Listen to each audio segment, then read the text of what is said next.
नमस्कार, मैं हूं आपके साथ पलक शर्मा। आइए नजर डालते हैं फटाफट खबरों की ओर।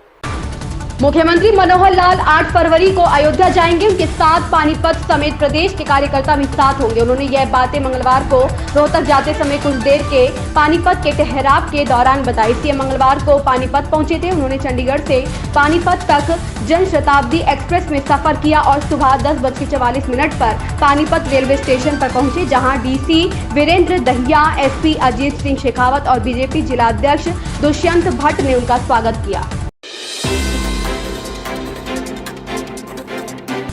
कांग्रेस ने कार्यकर्ता सम्मेलन में प्रत्येक बूथ से 2-2 कार्यकर्ताओं को लाने की रणनीति बनाई है। इसके लिए सभी 70 विधानसभा क्षेत्रों में नियुक्ति प्रभारियों को जिम्मेदारी सौंपी गई है। 28 जनवरी को कांग्रेस राष्ट्रीय अध्यक्ष मल्लिकार्जुन खड़गे पहली बार उत्तराखंड के दौरे पर आएंगे। वे देहरादून के बन्नू स्कूल मैदान में कार्यकर्ता सम्मेलन को संबोधित करेंगे। सम्मेलन से कांग्रेस प्रदेश में लोकसभा चुनाव के लिए माहौल बनाएगी।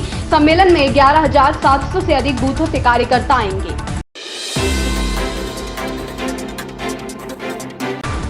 देश की राजधानी दिल्ली समेत आसपास के इलाकों में कड़ाके की ठंड जारी है। मौसम की वजह से आने जाने वाली उड़ानों और ट्रेन यात्रा पर खासा असर देखने को मिला। दिल्ली एनसीआर के कई इलाकों में मंगलवार सुबह कोहरा छाया रहा। मौसम विभाग की ओर से दी गई जानकारी के मुताबिक दिल्ली में मंगलवार को न्यूनतम तापमान 60 डिग्री सेल्सियस और अधिकतम तापमान 18 डिग्री सेल्सियस रहने की उम्मीद है।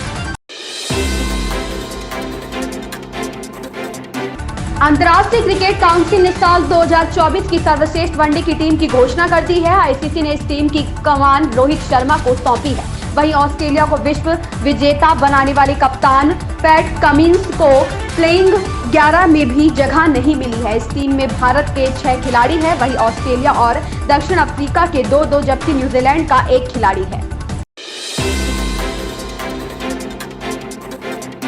कांग्रेस की भारत जोड़ो न्याय यात्रा गुवाहाटी पहुंच गई है। सोमवार को भारत जोड़ो न्याय यात्रा असम से मेघालय पहुंची थी और अब असम में अपने आखिरी पड़ाव के लिए फिर से असम के गुवाहाटी पहुंची है। कार्यक्रम के तहत राहुल गांधी मंगलवार को गुवाहाटी में छात्रों और सिविल सोसाइटी के लोगों से मुलाकात करेंगे। इसके बाद राहुल गांधी एक जनसभा को भी संबोधित करेंगे।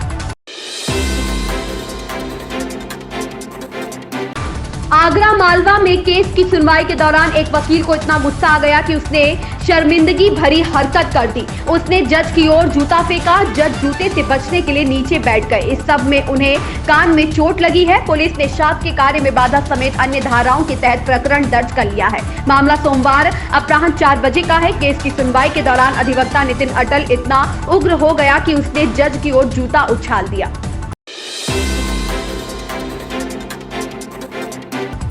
अयोध्या में राम मंदिर प्राण प्रतिष्ठा के अगले दिन मंगलवार को इतनी भारी संख्या में राम भक्तों का जमावड़ा होने लगा कि प्रशासन के हाथ पांव फूल गए। इससे मंदिर परिसर के नजदीक ही हालात बेकाबू हो गए, जिस पर प्रशासन को हल्का बल प्रयोग करना पड़ा है। मंगलवार को आधी रात से ही मंदिर के बाहर भक्तों की भीड़ एकत्र होने लगी और सुबह होते होते और बढ़ गई, जिससे प्रशासन की सांसें फूलने लगी। इस दौरान कई श्रद्धालुओं को चोट भी आई। पुलिस व आरपीएफ ने लोगों को बल प्रयोग किया। हालांकि इस दौरान लोगों का कहना था कि वो दर्शन करने के बाद ही वापस लौट कर जाएंगे।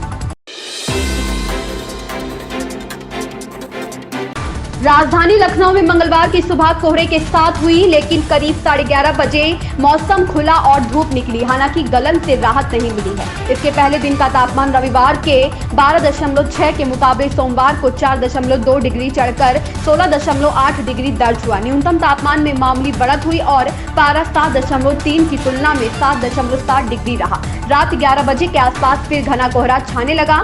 वरिष्ठ मौसम वैज्ञानिक अतुल कुमार सिंह के मुताबिक दिन के तापमान में 4 डिग्री से अधिक की बढ़ोतरी के बावजूद गलन रही। तेज हवाओं के कारण ठंड महसूस होती रही।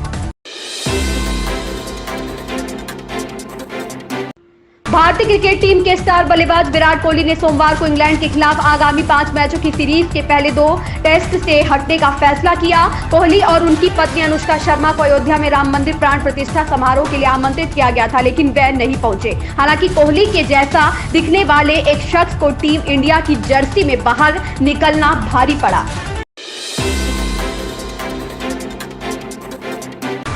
इस्राएली सेना ने बताया कि कल गाजा में हमास के साथ हुई लड़ाई में उनके 21 सैनिक मारे गए। दरअसल लड़ाई के दौरान एक शक्तिशाली विस्फोट हुआ जिसकी चपेट में कुछ सैनिक आ गए। यह विस्फोट इतना शक्तिशाली था कि इसकी चपेट में आकर 2 इमारतें भी तबाह हो गई। वहीं इस्राएली सेना के एक टैंक पर हमास के लड़ाकों ने आरपीजी से हमला किया। इन सैनिकों की मौत के बाद हमास के साथ लड़ाई में इस्राएली सेना के अब तक 200 से ज्यादा सैनिक मारे जा चुके हैं। इन खबरों में बस इतना ही। बने रहें हमारे साथ।